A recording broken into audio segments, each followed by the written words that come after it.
전국의 법원 대표들이 모여서 사법부의 정치적 독립성 등을 논의하는 전국 법관 대표회의가 오늘 열립니다.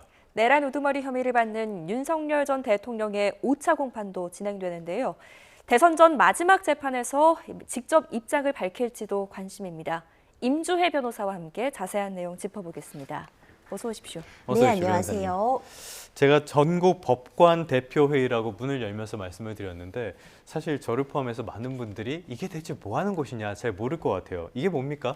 네, 좀 생소한 개념이라고 충분히 느끼실 수 있을 것 같습니다. 전국 법관 대표회의 같은 경우에는 판사들의 회의체라고 볼 수 있습니다. 그러니까 사법부의 독립 그리고 사법행정 관련해서 현직에서 지금 일을 하고 있는 판사들의 어떤 의견을 듣고 그 의견을 모으는 자리다. 이렇게 좀 설명해 볼 수 있을 것 같은데요. 전국 법원 65곳 대표 126명이 현재 활동을 하고 있습니다. 네. 항상 열릴 수 있는 그런 것들은 아니고요.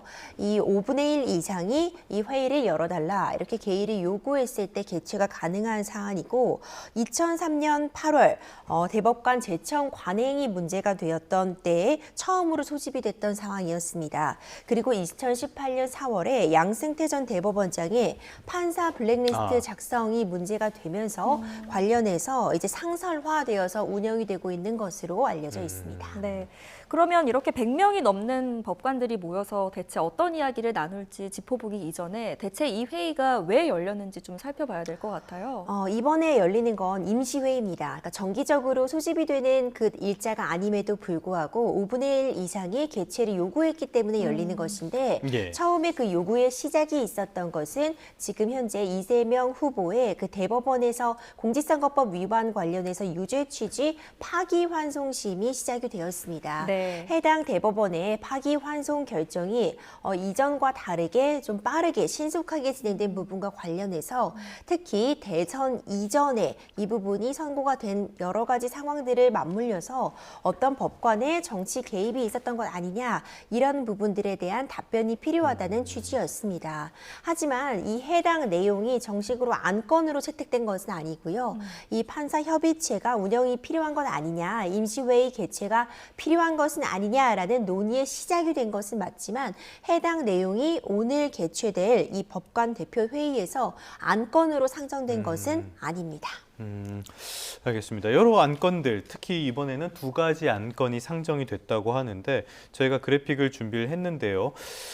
일단은 뭐 민주국가에서 재판 독립은 절대적으로 보장돼야 한다. 두 번째로는 사법에 대한 신뢰가 흔들렸고 여기에 대해서 책임을 추궁한 것이 재판의 독립을 침해할 가능성을 우려한다. 이런 안건들이 있거든요. 그런데 이번에 어찌됐든 이재명 후보에 대한 것들이 계기가 된 셈인데 결론을 낼 가능성 있을까요? 어찌 보자면 좀 여러 가지 논의들은 나올 수 있겠지만 일단 개최 자체도 좀 아직까지로서는 불분명하다고 볼 수 있습니다. 그러니까 이 5분의 1 이상이 이런 안건을 가지고 열어달라라는 부분이 있어서 지금 소집은 되었지만 실제로 이 회의가 열리려면은 과반수 이상의 출석이 필요하고 어떤 공식적인 입장을 내려면 또 과반수의 동의가 필요한 상황인데 아직 이것에 충족할 수 있을지 여부가 정해지지 않았습니다. 그리고 앞서 설명해 주신 그 안건을 보자면 어찌 보자면 굉장히 포괄적인 내용을 담고 있다고도 볼 수 있습니다. 재판의 독립이 절대적으로 보장되어야 되는 가치다라는 부분 하나, 그리고 어떤 사법의 신뢰성을 유지시켜야 된다 이런 부분들이 안건으로 지금 제시가 되어 있는데 좀 거창하게 느껴질 수도 있고 다소 추상적이고 너무 포괄적인 내용을 담고 있다고도 느껴지는 안건입니다. 이에 대해서는 사실 당연한 이야기다라고도 볼 수 있기 때문에 해당 내용이 안건으로 제시가 되고 어떤 토론이 이루어진다면 좀 원론적인 수준에 그칠 수 있는 것이 아니냐라는 이야기도 하나 나오고 있고요.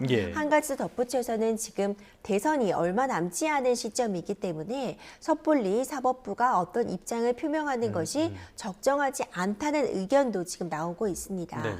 추가적으로 이번에 소집이 됐긴 했지만 5분의 1 이상이 소집을 요구하면 소집이 되는 것이고 실질적으로 수치만 놓고 보자면 소집에 반대했던 인원이 그 숫자적으로는 더 많다고 볼 수도 있기 때문에 이런 부분들이 감안된다면 어떤 메시지를 낼 가능성은 충분히 존재를 하지만 경우에 따라서는 대선 직전이라는 점, 그리고 이런 의견 표명을 하는 것이 시점적으로 적절하지 않다는 점들을 감안했을 때 어떤 의미 있는 의견이 제시되기보다는 특히 어떤 특정 재판에 대해서 구체적으로 법관들이 입장을 밝히기보다는 어떤 원론적인 수준의 입장 표명에 그칠 가능성도 높지 않나 이렇게 점쳐지고 있습니다. 네, 말씀하신 상황들이 있기 때문에 어떤 내용들이 좀 나올지는 지켜봐야 될 것 같습니다. 다음 이슈로 넘어가면요. 오늘 윤석열 전 대통령의 내란 우두머리 혐의 사건 5차 공판이 열립니다.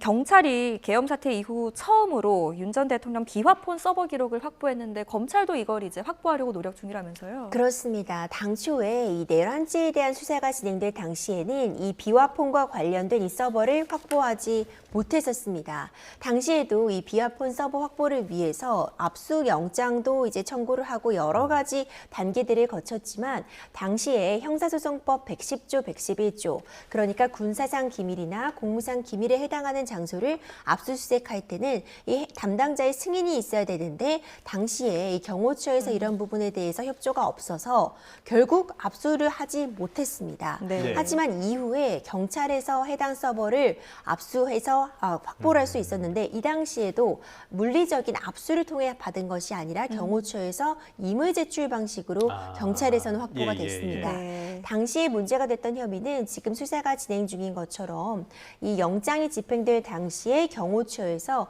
물리력을 사용해서 이 영장 집행을 막았는가, 이 특수공무집행 방해에 대해서 지금 수사가 진행 중이고요. 이 특수공무집행 방해 혐의에 대해서 확인을 위해서 역시 이 해당 비화폰 서버를 확보하려고 시도를 했고 영장의 집행은 이루어지지 못했지만 이후 경호처에서 임의 제출 방식으로 제출을 했기 때문에 해당 서버가 확보가 되었습니다. 네. 이 해당 서버는 이틀 정도가 지나면 자동으로 그 기록이 삭제되고 있었지만 포렌식 과정을 거쳐서 대부분의 그런 자료들을 지금 확보하고 있다라고 전해지고 있는 상태인데요. 네. 이것은 특수공무집행 방해를 위해서 경찰에서 확보한 그런 자료라고 볼 수 있기 때문에 검찰에서 이 내란죄 재판에서 사용하기 위해서 다시 법원에다가 이런 부분을 활용할 수 있도록 압수를 가능하게 해달라는 취지의 그 영장을 지금 청구할 수 있는지를 보고 있는 단계다 이렇게 네. 평가가 됩니다.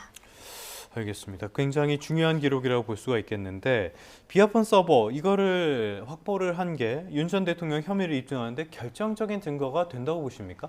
중요한 증거는 될 수 있다고 봅니다. 다만 이제 수사 단계에서는 이 협조가 이루어지지 못해서 확보를 못했던 자료이나 이 비화폰을 통해서 윤석열 전 대통령이 직접적으로 사령관 등에 대해서 어떤 지시를 했던 것으로 알려져 있습니다. 구체적인 그 통화 내역은 확인하기 어렵다고 해도 적어도 언제 어떤 시점에 누구에게 전화를 걸었는지를 아는 것은 굉장히 유의미한 수사 자료가 될 수 있다고 보거든요.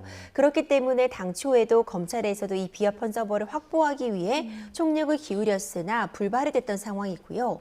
물론 구체적으로 어떤 통화가 있었고 이런 지시를 받았다는 내용들이 헌법재판에서부터 지금 형사재판에서까지 증인들의 입을 통해서 나오고 있습니다. 하지만 이에 대한 신빙성을 높이기 위해서는 구체적으로 어떤 일자에 누구에게 통화를 시도했다는 부분까지 더해진다면 훨씬 해당 증언들의 신빙성도 높아질 수 있으리라고 보고요. 중요한 자료가 될 수는 있다고는 봅니다. 다만 이미 이 비화폰에 대한 서버 확보 없이도 수사가 충분히 이루어지고 있었고 증언들이 나오고 있기 때문에 중요성은 이전에 비해서 다소 낮아졌다고도 볼 수 있겠지만 증언의 신빙성을 확인할 수 있다는 차원에서는 굉장히 중요한 의미를 갖는다 이렇게 보여집니다. 네, 이제 증거 얘기를 해봤으니까 증인 이야기도 해보겠습니다. 오늘 출석하는 증인은 비상계엄 당일에 계엄군을 지휘했던 이상현 특전사 1공수 여단장이 증인으로 출석합니다. 뚜껑은 열어봐야 알겠지만 불리한 증언을 할 것으로 예상이 되는데 어떻게 보세요? 그렇습니다. 이제 이전에도 이미 이상현 제1공수여단장은 실질적으로 이 12.3 비상계엄 선포 직후에 이제 국회에 투입이 되었고 계엄군을 지휘했던 당사자이기 때문에 굉장히 중요한 증언들을 할 수밖에 없는 그런 상황이고요.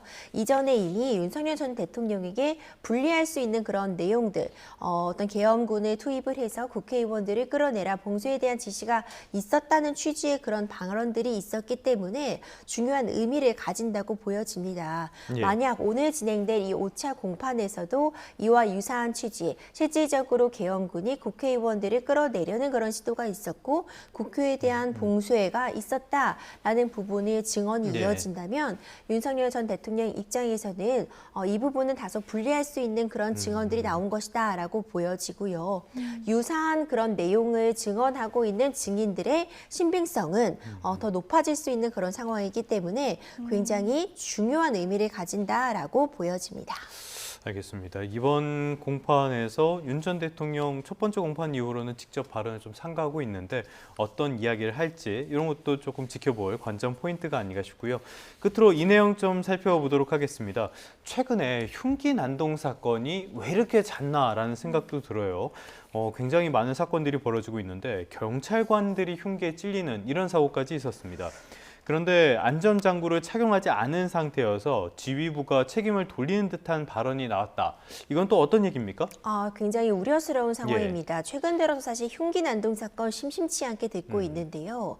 흉기 난동 피해를 입는 그 시민들의 안전도 우려되는 상황이지만 이를 진압에 나서는 이 경찰관, 일선 경찰관들도 위협에 무방비로 노출되어 있다는 지적이 나오고 있습니다. 예. 실제로 지난주에는요, 파주 가정폭력 현장에 출동했던 경찰관들이 범인이 휘두른 이 흉기에 찔리는 그런 사고가 발생하기도 했습니다. 이때 방검복 등 안전장구를 제대로 착용하지 않았는데 지휘부에서 이와 관련해서 당연히 착용을 했어야 되는 부분인데 미비점이 있었다는 취지의 발언을 한 것이 굉장히 논란이 되었습니다. 이와 관련해서 어느 세월에, 그러니까 이렇게 급박하게 상황이 돌아가는데 이 방검복 같은 부분을 완벽하게 갖추지 못했다고 이것을 일선에서 활동하고 있는 이 경찰관 책임으로 돌릴 수 있겠느냐. 그리고 이 습격을 당한 경찰관이 있는데 지금 매뉴얼을 따지면서 이 매뉴얼 책자를 들이밀면서 잘잘못을 다투는 것이냐. 또 이런 책임을 좀 지휘부에서 회피하는 듯한 발언들이 크게 도마에 올랐거든요. 이제 경찰청은 이거 사실 무근이다라는 취지로 밝히기는 했지만 현장의 어려움을 너무 외면하고 있는 그런 처사가 아니냐는 비판은 피하기 어려운 상황으로 보입니다. 네, 말씀하신 것처럼 일선 현장에 어려움이 있는 건 분명한 사실일 겁니다.